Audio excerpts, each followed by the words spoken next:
অভিষেক বন্দ্যোপাধ্যায় ঠাকুরবাড়িতে যেভাবে আসে সেটা ঠাকুরবাড়িতেও একটা ফোর্স দেখাতে আসে, পুলিশ ফোর্স নিয়ে। এভাবে যদিও এসে থাকে ওকে পুজো দিতে দেব না আমরা, পরিষ্কার কথা।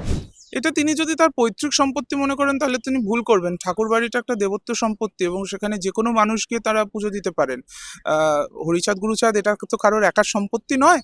তো অভিষেক বন্দ্যোপাধ্যায় তিনি যাচ্ছেন, তিনি পুজো দেবেন বরুণী মেলাতে, সেটা তিনি অবশ্যই করবেন।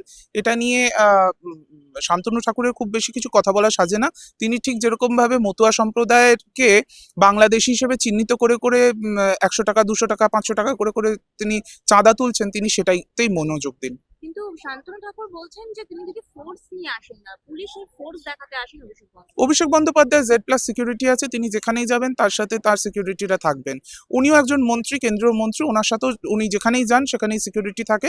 তো অভিষেক বন্দ্যোপাধ্যায় গেলে তার সাথেও তার পার্সোনাল সিকিউরিটিরা যাবে, এটাকে উনি আটকাতে পারেন না। আটকালে ওনার বিরুদ্ধেই অ্যাকশন হবে। মতুয়াদের জন্য শান্তনু ঠাকুর রয়েছেন, অভিষেক বন্দ্যোপাধ্যায় আলাদা করে আর দরকার নেই, তার মন্তব্য। মতুয়াদের নামগুলো তো শান্তনু ঠাকুরই বসে বসে কাটিয়েছেন। তাদেরকে কত 200 টাকা 300 টাকা করে করে দিয়ে দিয়ে এক একটা করে মতুয়া সার্টিফিকেট, হিন্দুত্ব সার্টিফিকেট দিয়ে দিয়ে আমরা কি দেখলাম, SIR হলো, তাদের নাম কাটা গেল। এখন তিনি বলছেন যে হলে হবে, 1 লক্ষ নাম বাদ যাবে। তিনি বেশ ক্যাজুয়ালি বেশ বলে দিচ্ছেন।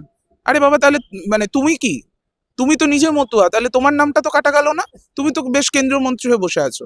আর যারা মতুয়া সমাজের মানুষ তাদেরকে ভিটেমাটি ছাড়া করার প্ল্যান করছো, তাদের নাগরিকত্ব তোমরা কেড়ে নিচ্ছ, তাদের ভোটাধিকার কেড়ে নিচ্ছ। কিছুদিন পরে ডিটেনশন ক্যাম্পে পাঠাবে, কিছুদিন পরে বাংলাদেশে পুশব্যাক করবে, এই হচ্ছে তোমার ফন্দি। তো সেই জিনিসটা মানুষ বুঝতে পেরেছে। মতুয়া মানুষ এবার আর বিজেপির ফাঁদে পা দেবে না। তারা বুঝতে পারছে তারা তৃণমূল কংগ্রেসের সাথে রয়েছে এবং যেরকম ভাবে তারা আগে বিগত দিনেও দেখেছে যে বিজেপি তাদেরকে এই নাগরিকত্বের যে টোপ দিয়ে তাদেরকে বোকা বানিয়েছে, এবার তারা আর সেই বিভ্রান্তির মধ্যে যাবে না। অন্যদিকে কিছুদিন আগে এ রাজ্যে অমিত শাহ এলেন এবং তারপরে আমরা দেখলাম যে বঙ্গ রাজ্য সভাপতি শ্রমিক ভট্টাচার্য এবং অমিত শাহের সাথে দিল্লিতে একটি বৈঠক হলো এবং তারপরেই শ্রমিক ভট্টাচার্য তিনি সাংবাদিকদের মুখোমুখি হন এবং তিনি বললেন যে স্বাধীন ভারতের ইতিহাসে অমিত শাহের মতন ভোট কুশলী আর একটাও নেই। তো তাহলে 2014 সালে আমি বুঝতে পারছি না নরেন্দ্র মোদী তখন এই পিকের কেন দায়িত্ব, মানে তার হেল্প কেন নিয়েছিলেন? সেখানে সেই সময় প্রশান্ত কিশোরের কেন হেল্প নিয়েছিলেন? আর উনি যখন এতই বড় ভোট কুশলী, তাহলে 2021 সালে তো বলেছিলেন সোনার বাংলা বানাবো 200 পার, আপ কি বার 200 পার। কে বলেছিলেন? এটা তো এই অমিত শাহ বলেছিল। তো তিনি কিসের ভোট কুশলী? অমিত শাহ বুঝতে পারছেন যে তাদের যে মডেল অফ পলিটিক্স, তারা যে হিন্দু মুসলিম মন্দির মসজিদের রাজনীতিগুলো করে অভ্যস্ত, বা শুভেন্দু অধিকারীকে যেরকম ভাবে তারা এতদিন লাগিয়েছিলেন মমতা বন্দ্যোপাধ্যায়কে গালিগালাজ করার জন্য, সেটা বাংলার মানুষরা নিচ্ছে না।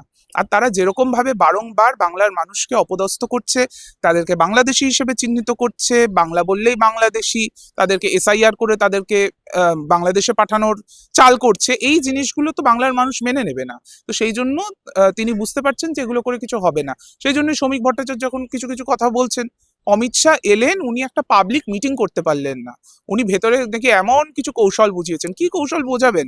বিজেপিটা আজকে বঙ্গ বিজেপিটা কি? বঙ্গ বিজেপিটা তো তৃণমূল কংগ্রেসের যে সমস্ত এঁটো কাটা যত সব আস্তাকুড়ের প্রোডাক্ট তাদেরকে নিয়ে তৈরি হয়েছে। তো সেখানে অমিত শাহ আলাদা করে কি করবেন?